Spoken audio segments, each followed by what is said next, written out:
Did you rent that? Greetings, Earthlings.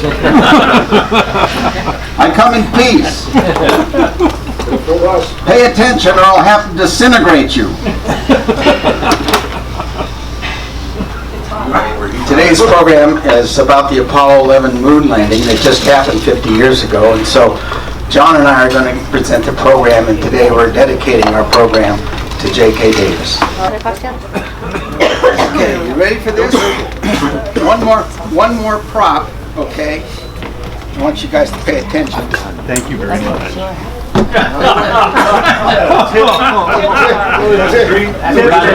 Read it backwards. It's just a little lightheartedness. Okay. Hey, there's only folding money, pal. Okay. Anyway, so the program, we choose to go to the moon, right? And here we are, our presenters, the would-be astronaut, moi, and our mission control rocket scientist, very own, who actually worked on this program, John Davidson. Okay, so Apollo 11, 50 years later, the space race. The space race between the Soviet Union and America really began quite a while ago. It's got really heated and started in the presidency of Eisenhower, and then became really more important when the Soviet Union beat America on two very important events. First was the launch of Sputnik on October the 4th, 1957, and then the first man in space, Yuri Gagarin, in 1961. These were major embarrassments to America and really pissed off President Kennedy. So, on September the 12th, 1962, in a speech at Rice University in Houston, Texas, President Kennedy committed America to a project to send a man to the moon and return him safely to Earth in the timetable of within the decade. I'm sure you remember Kennedy's speech about when he says, "We choose to go to the moon not because it is easy, but because it is hard." Very good, Don. Yes, okay. So anyway, so the race begins. So in 1959, April the 9th to be exact, the first astronauts were announced, the Mercury 7, and that included astronauts Deke Slayton, John Glenn, Gordon Cooper, Alan Shepard, Gus Grissom, Scott Carpenter, and Wally Schirra. And then the second class of astronauts, known as the New Nine, they came out on September the 7th, 1962, and that included astronauts Armstrong, White, and Borman. And the third class of astronauts, announced in 1963, known as the Class of 63, of which there were 13 astronauts, that included astronauts Collins, Aldrin, and Chaffee.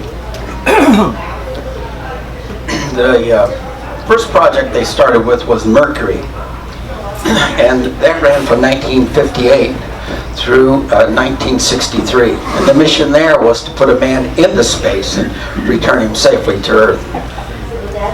Alan Shepard was the first American into space, but it was John Glenn who was the first to orbit the Earth. He did three orbits of the Earth, and that was in 1962. And I remember hearing the mission control say to him as he blasted off, "Godspeed, John Glenn." And I think you can all remember that. And the Atlas rocket was a converted ICBM that put Glenn into orbit, developed 88,655 pounds of thrust. Just by comparison, each engine on a Boeing 777 develops 90,400 pounds of thrust. They just don't work well in outer space. So the next program is Gemini, called A Bridge to the Moon, and that ran from 1961 to 1968. Gemini was a two-man crew program that accomplished 10 low Earth orbital flights and developed procedures, practices for rendezvous, docking, and maneuvering in space. The longer flights allowed for advanced medical evaluation of the endurance that would be required for a trip to the moon and back. Apollo program. actual program to send men to the moon. Ran from 1969 to 1972. The objective there, of course, was to land a man on the moon and return him safely to the Earth. Apollo 1 disaster on January 27th, 1967. A fire in the command module while on the launch pad at Cape Canaveral. Killed astronauts Gus Grissom, Mercury astronaut. Roger Chaffee, class of 63 astronaut, and Ed White, class of the new 9.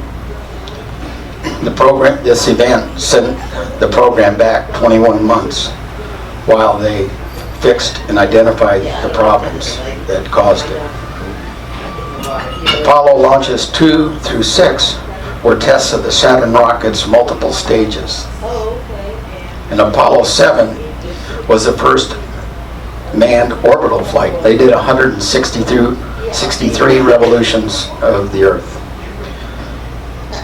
Apollo 8 was the first circumlunar flight. Okay, it's like Sunday. Hey kids, jump in the car. Where are we going, Dad? Well, we're going to take a trip. Where are we going? We're just going to the moon and back.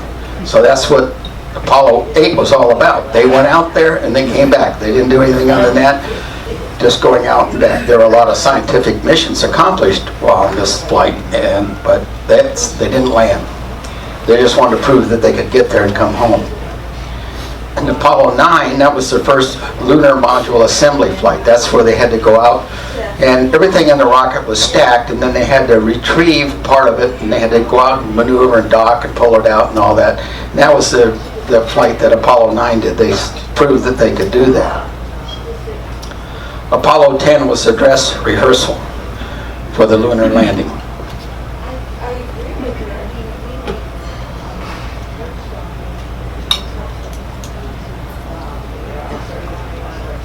The LEM on that flight, the lunar module, descended to within 8.4 miles of the surface but didn't land.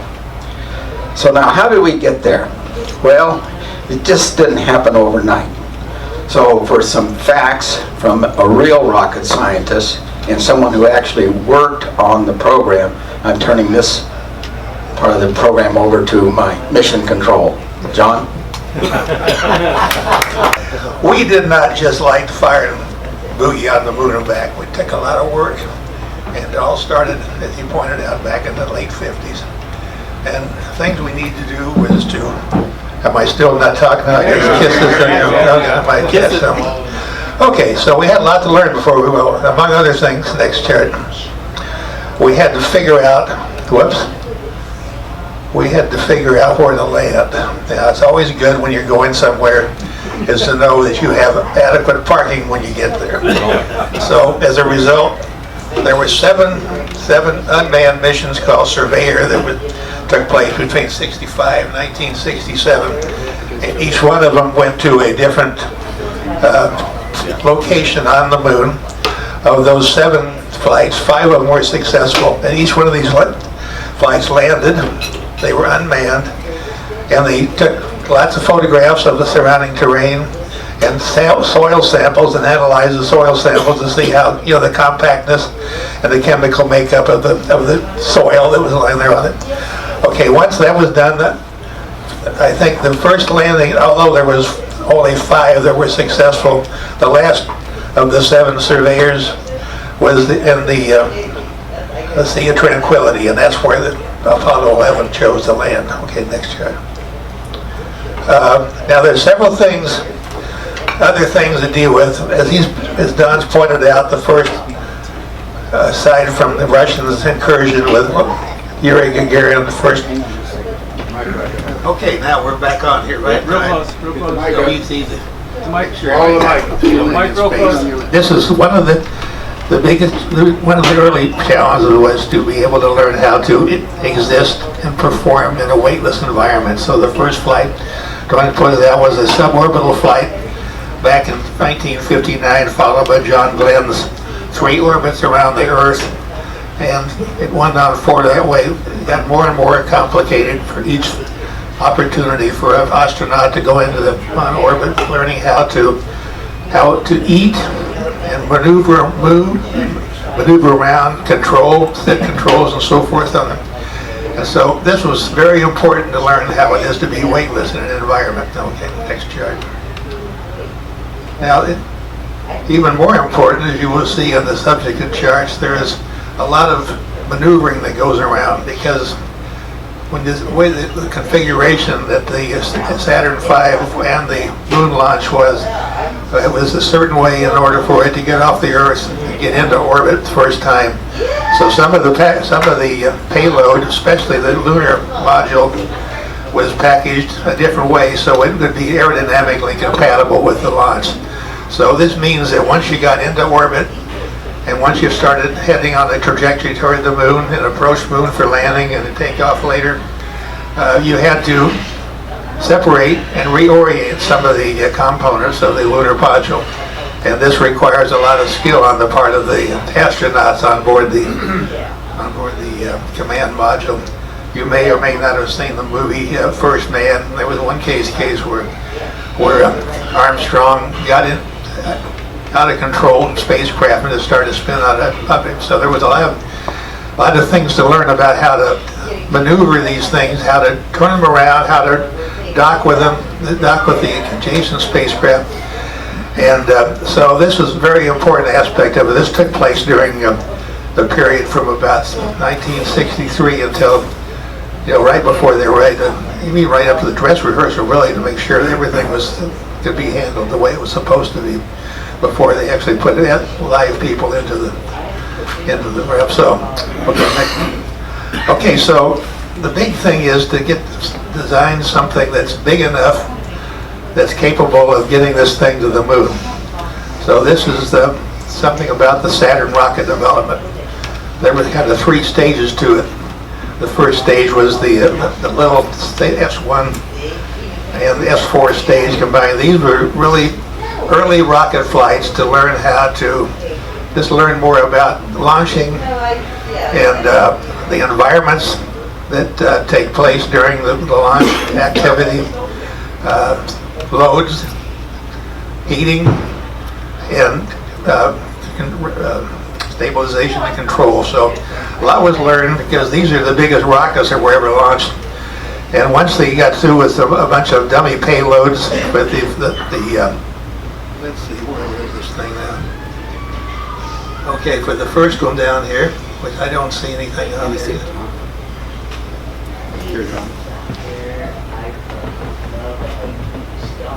I can't see it because it's green. Well, we'll talk about the one on the left. The left one was the one where they used a lot of replicas that represented aspects of the payload that they took along. And so once they learned a lot more about how those things behaved and the associated loads and everything, they went to the next step with the S1B stage and the Saturn S4B stage. Now the S4B stage is my baby. That's the one I was involved with during the initial program. And this was actually started with some real representation of the real Apollo payloads. And they went through several activities during orbit to learn how to separate and reorient and redock with the various modules.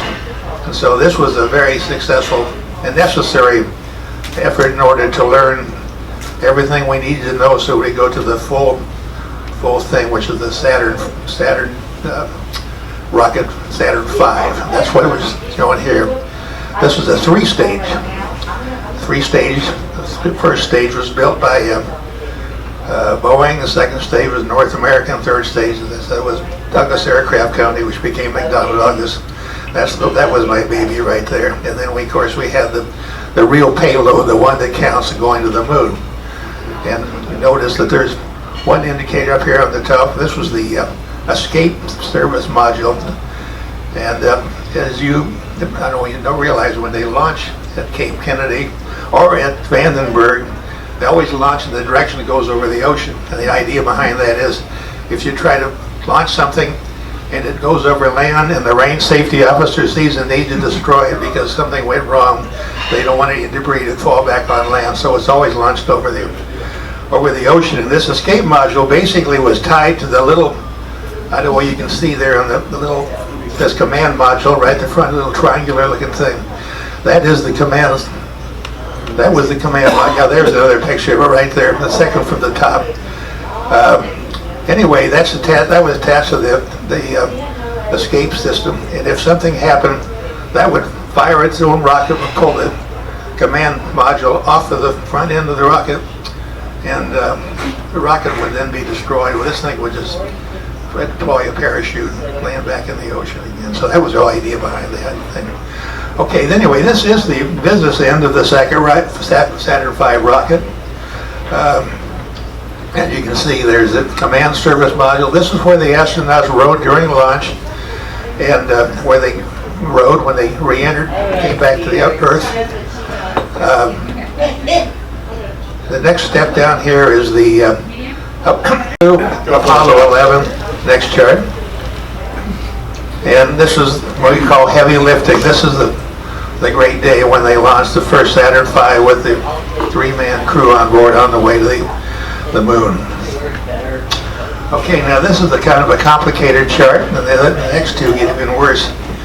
But basically, so if we can't use the pointer very well, okay, let's. Why don't we get around this way? Yeah.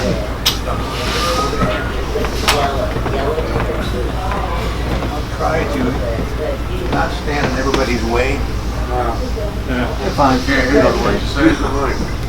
Okay, basically what happened. Use the mic. Closer. Microphone closer. There you go. There you go. Okay, so launched here from Cape Canaveral or Cape Kennedy in Florida, and it flies out. You can see over this, and as each stage burns out, it separates from the rocket until we finally end up with a straw. Oh, good. Microphone. Watch out for the turtle. Microphone. Okay, and still we finally have down to the third stage. Can't hear you. And at that point there is the into the 25,000 mile transfer orbit. And you can see that the S4B, third stage of the Saturn rocket, is still intact with the lunar package. And when it gets around here to the point where it needs to kick the package out of the orbit so it can go on a trajectory onto the moon, right here, so it fires up again, kicks it out of orbit, and then once it kicks over out of orbit, then it starts to the first maneuvers. They put the lunar package in the proper order, so it has to turn the command service module around, and so into the front end of it can dock with the lunar package. See, we got that. So then once the SORB disappears, re-enters the Earth.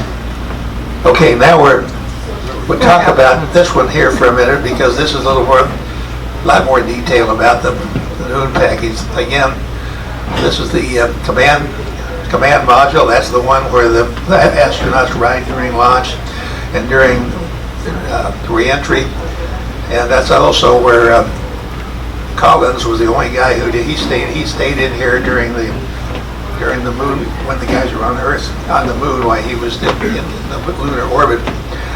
Anyway, you can see this is the command service module. It's docked right now to the lunar package, and the lunar package consists of two parts. We have the ascent phase, which is the one that they lift off the moon when they're through, and this is the landing phase. This is the lunar lander. So we will see that both these things land on the moon, but when we get ready to leave, they leave this one behind, and this one launches off the moon, and with its own rocket engine on board. That's just a closer or a better picture of the lunar package, the ascent module and the landing module here. Okay, so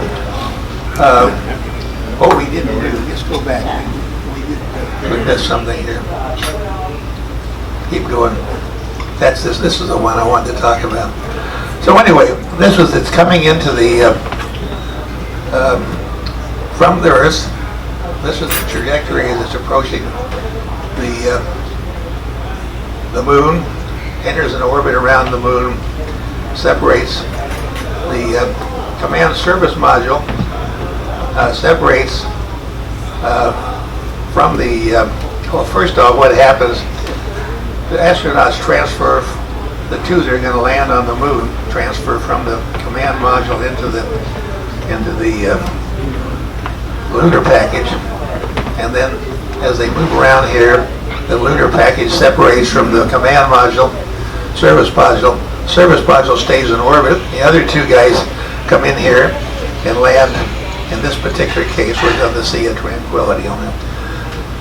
Okay, let's go on. And so there we are. Now that we're on the moon, there's, I would assume, Mr. Armstrong climbing down a ladder, climbing onto the surface of the moon. There he's standing there for a photograph. You're going through this pretty fast. You're going to do it. That's okay. We all know it. There's a lot of skeptics I've read in the past that this was all fake because it looks like the wind is blowing the flag here on the moon. Well, it turned out, of course, there's no air on the moon, so there's no wind flowing on the moon. Turned out the answer to this was they just took some stiffeners and stuck it inside a special flag so it could stand out there, look like it was flag. Okay, so there we are. Now, once they completed their stay on the moon, the tricky part, as is pointed out here, is getting back home. So here is the lunar package and the ascent module. This is after the astronauts climb back in from the descent module, climb into the ascent module, and then they launch, and the ascent module then comes out until they rendezvous with the command service module. And at that point in time, the command service module, they disconnect the, you can see they got turned around, so now yeah, that's right. This is the ascent phase docked to the command module, and once that is taken care of, they lose the ascent module, and the engine on the service module kicks it out of orbit and on the trajectory back to the Earth. Now, a lot of stuff goes on between what I just talked about and this picture here, but basically you can see the command module right here. This is the port where the astronauts connected to the lunar module. When they re-enter, the first thing that happens is they're going about 17,000 miles an hour. So as they approach Earth, they orient the command module, which is on its own now, so that the underside, or the large diameter side, heads straight into the atmosphere and is covered with a heat shield. And when it first hits the atmosphere, everything just really gets exciting. It gets very bright, lots of heating until it just glows cherry white. And this goes on until, because of all the friction and the resistance to the Earth's atmosphere, it gradually slows down until eventually the fire goes out, so to speak. And at that point in time, they deploy parachutes and flotation equipment, and that's what you've probably seen in some movies of the command module parachuting down to the ocean, water, and there with the flotation equipment and everything until they wait until a ship waits for them to take them up. How do they control the module going around the moon? I mean, you couldn't have radio contact with that whole thing, could you? No. Radio contact? Yeah, how do they... It's circling the moon. Around the moon? Yeah. And you get on the bad side, the moon doesn't rotate, right? No, it doesn't. It doesn't spin. All right, they go to the back side. Well, there's a blackout period, that's all. Okay. Yeah, so that's one of the problems, back up here, and it's also one of the problems when it's tracking what's going on. You know, they get a lot of data that comes back, and that data doesn't just come. You know, they got tracking stations all over the earth. You may out of 395 up toward Bishop, everything. The Ghost Stone tracking station is, and there's some. It's all over. Well, not islands in the Pacific Atlantic Ocean. I think the only two tracking stations, places we don't have tracking stations is in China and Russia. But other than that, but they have to have that because remember the Earth rotates, and they can stay in contact, say, with one tracking station for one period of time, then they got to switch over to another, and all these tracking stations are tied together. So you had to figure out the gravity of the moon before you shot, right? Well, Let's move on. It's like your golf ball. okay, we're just about. I've been told to get. Okay, so anyway, once they're back and safe on Earth, they get to spend 3 weeks all-expense paid vacation into a chamber here. Airstream. Be isolate from everybody. The idea behind that is because they don't know what they may have picked up on, if anything, what they didn't pick up on the moon. So they stay in isolation for 3 weeks, and then once that's complete, they were let go. And next, and here we had big ticketing. Okay, I'm done.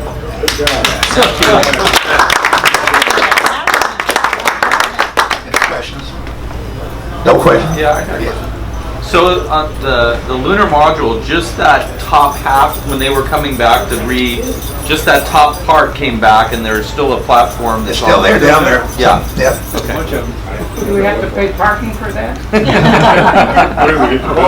What do you think, John, was the biggest problem? Biggest obstacle. Biggest obstacle. Biggest obstacle. Well, they talk about some things you don't hear about. You know, computing wasn't what it is today back then, and so they had they were just coming into, you know, transistors and solid-state electronics, and all that stuff was pretty crude. So when they were actually descending onto the moon, they had this computer supposed to be monitoring the various parameters during landing. And the damn thing kept coming up with error messages, and they didn't know what to do. They had no way to control those or try to find out what the error is caused by and what needs to be adjusted, everything. So it was kind of a tense situation during this descent until finally it just touched down, and that was it. It's interesting, I think was the Wall Street Journal, about some guy, there's an archive somewhere in Washington where they kept a lot of old electronic equipment from that time, and he actually got a hold of one of the computers that was on board the lunar module, and he's in the process of trying to restore it, and he says it is just, I don't know what it's going to be worth, or it's just it's kind of his hobby, but he bought a whole bunch of, he said, electronic junk for that time place. He's trying to put stuff back together to try to understand how it worked compared to what we have now. But basically, somebody said that all the computing capacity that was used during that time could fit in your iPhone. Yeah. So, got a lot better. All right. Any other questions? Nope. We thank you. Yeah.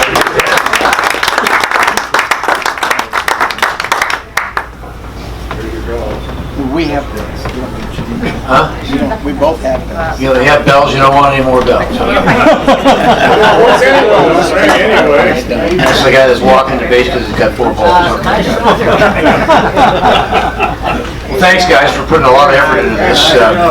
Appreciate it all from our 2 illustrious members.